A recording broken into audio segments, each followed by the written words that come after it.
ગાંધીનગરના new બાબુલમાં Uvarsad road પર આવેલી શ્રી હરિ 142 સોસાયટી પાસે આવેલા ખુલ્લા પ્લોટમાં છેલ્લા 1 વર્ષથી ગટરના પાણીની ગંભીર સમસ્યા ઊભી થઈ છે। આ જ જગ્યાએ કેન્દ્રીય ગૃહમંત્રી અમિત શાહના હસ્તે વૃક્ષારોપણ પણ કરવામાં આવ્યું હતું, પરંતુ હાલમાં ત્યાં ગટરના પાણી ઉભરાતા સમગ્ર વિસ્તાર માટે મોટો આરોગ્ય સંકટ ઊભો થયો છે।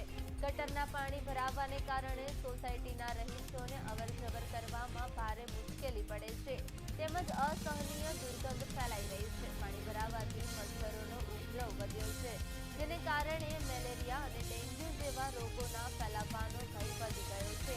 આ સમસ્યાથી આસપાસની અંદાજે 25 જેટલી સોસાયટીઓના રહીશો પ્રભાવિત થઈ રહ્યા છે। સ્થાનિક રહીશોએ મ્યુનિસિપલ કોર્પોરેશનના વારંવાર રજૂઆતો કરી છે, તેમજ વિસ્તારના કોર્પોરેટર અને જીએમસીના ઇજનેરને પણ જાહેરાત કરવામાં આવી હોવા છતાં આજ દિન સુધી કોઈ કાયમી ઉકેલ લાવવામાં આવ્યો નથી, જેને કારણે લોકોમાં ભારે રોષ ફેલાયો છે।